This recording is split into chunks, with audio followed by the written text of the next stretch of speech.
Pemirsa, pimpinan DPRD Banyuwangi Michael Edi Haryanto Selasa 28 Mei 2024 melakukan inspeksi mendadak di SMP Negeri 1 Singonjuru. Michael datang di sekolah tersebut lantaran mendapat informasi dari sejumlah wali murid dan salah satu media yang diduga melakukan pungutan liar dan jual beli bangku sebelum adanya proses resmi. Saat bertatap muka dengan Lilik Subekti, kepala sekolah setempat, Michael terlihat kesal lantaran tidak menerima kegamblangan jawaban dari pihak sekolah tersebut. Michael menyayangkan bila aduan dari wali murid bahwa SMP Negeri 1 Singonjuru yang notabene sebagai sekolah penggerak justru melakukan praktek di luar aturan. Bahkan, dugaan pungli yang sudah berlangsung sejak tahun 2022 itu juga tidak melibatkan komite sekolah. Belum lagi persoalan pengaduan seragam sekolah yang selama ini menjadi permasalahan wali murid di tiap tahun ajaran. Data laporan yang diketemukan, calon wali murid mengaku disodori biaya pembelian kain seragam untuk calon siswa laki-laki sebesar Rp1.310.000 dan untuk calon siswa perempuan sebesar Rp1.410.000. Tidak hanya itu, wali murid juga dibebani dengan tarikan dana atau uang gedung sebesar Rp800.000. Dugaan pungutan liar atau pungli oleh pihak sekolah ini ironisnya juga tanpa melibatkan komite sekolah. Dalam kesempatan ini pula, Michael yang juga menjadi Ketua DPC Partai Demokrat Banyuwangi menegaskan bila sekolah-sekolah masih melakukan praktek-praktek di luar undang-undang dan peraturan yang berlaku, pihaknya akan meneruskan persoalan tersebut ke pemerintahan daerah, dalam hal ini Bupati. Sebab menurut Michael, hal ini merupakan hal yang sangat penting agar anak-anak bangsa dan masyarakat tidak terus terbebani. Jadi saya sebagai pimpinan DPRD melakukan sidak atas berita dari salah satu media Time Indonesia yang mengatakan bahwa sekolah SMP 1 Negeri Singonjuru ini menarik pungutan yang seperti yang tertulis di Time. Begitu. Ini merupakan pelanggaran undang-undang dan juga perda, di mana sekolahan tidak boleh memungut uang kepada wali murid. Itu aturannya. Jadi jika dibutuhkan suatu pendanaan untuk menarik pungutan yang sesuai dengan aturan, itu dilakukan oleh komite, bukan oleh pihak sekolah.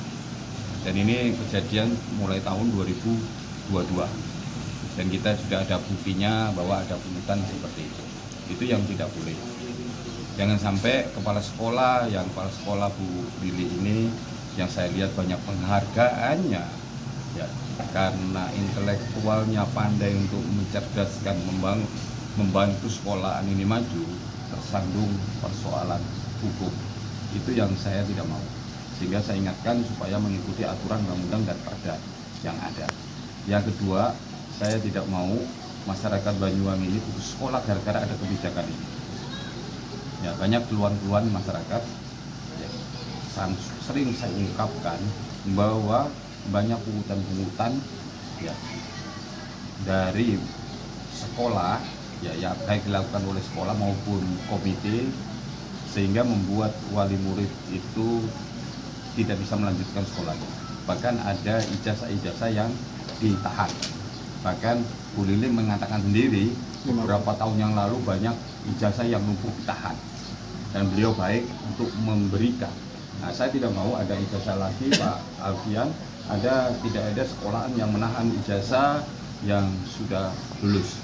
Saya sudah beberapa kali mengingatkan kepala dinas, kan itu, jangan sampai ini hanya tegar-tegur saja, tapi masih ada sekolah yang melakukan seperti ini. Ya, kalau misalnya tidak bisa mengatur, ya masih membuat kebijakan seperti ini, ya lebih baik wali dinasnya mundur saja.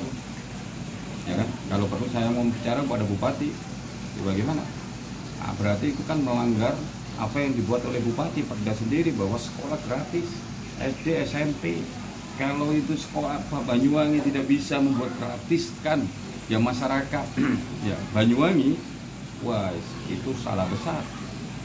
Karena saya tahu kekuatan anggaran kita dan tujuan bupati juga bagaimana anak-anak di Banyuwangi tidak putus sekolah. Sementara itu, Sekretaris Dinas Pendidikan Banyuwangi Alfian yang juga berada di lokasi sidak menegaskan bahwa pihaknya akan menindaklanjuti persoalan yang terjadi di SMP Negeri 1 Singonjuru tersebut. Alfian juga berjanji persoalan yang terjadi akan secepatnya dilakukan dengan segera melakukan investigasi, mengumpulkan saksi dan bukti agar permasalahan segera clear dan hasilnya akan dikoordinasikan pihak dinas dan terkait. Ada pemberitaan dari media maupun sampai teman-teman anggota dewan itu turun pasti menindaklanjuti. Saya sudah janji bahwa minggu depan akan bertemu sehingga ada waktu kami untuk investigasi, kami untuk mempelajari keseluruhan persoalan gimana dan seterusnya nanti kami koordinasikan. Gitu. Sehingga yang disampaikan beberapa hal tentang komite tentang ini itu semua harus diluruskan. Saya kan nggak ngerti yang disampaikan. Intinya kami lakukan investigasi dalam seminggu ini, berikutnya kami koordinasi dengan teman-teman. Jadi kan begini yang disampaikan Pak Maita. Ada beberapa bantuan dari, sebenarnya kita sudah nyampaikan pada teman-teman sekolah. Kalau kebutuhan rehab kelas, butuh kebutuhan fasilitas-fasilitas yang pokok, yang itu bisa dibantu dengan pemerintah, sebaiknya diambilkan dari pemerintah, tidak diambilkan dari PSN. Iya. Gitu loh, kayak gitu loh. Jadi makanya kita lihat peruntukannya untuk apa, peruntukannya untuk apa, kan begitu. Ambil contoh ya kemarin gitu loh. Dana PSM itu dibuat untuk membeli rumah housing itu senilai, informasi yang kami terima senilai 60 juta. Apa urgensinya rumah housing macam itu? Setuju saya. Nanti kita coba. Itu kan jadi bahan pertimbangan. Betul. Cukup. Saya terima kasih Mas masukannya. Siap. Nanti kami laporkan secara keseluruhan. Dari Banyuwangi, Jawa Timur, Tim Liputan Banyuwangi 1 TV melaporkan.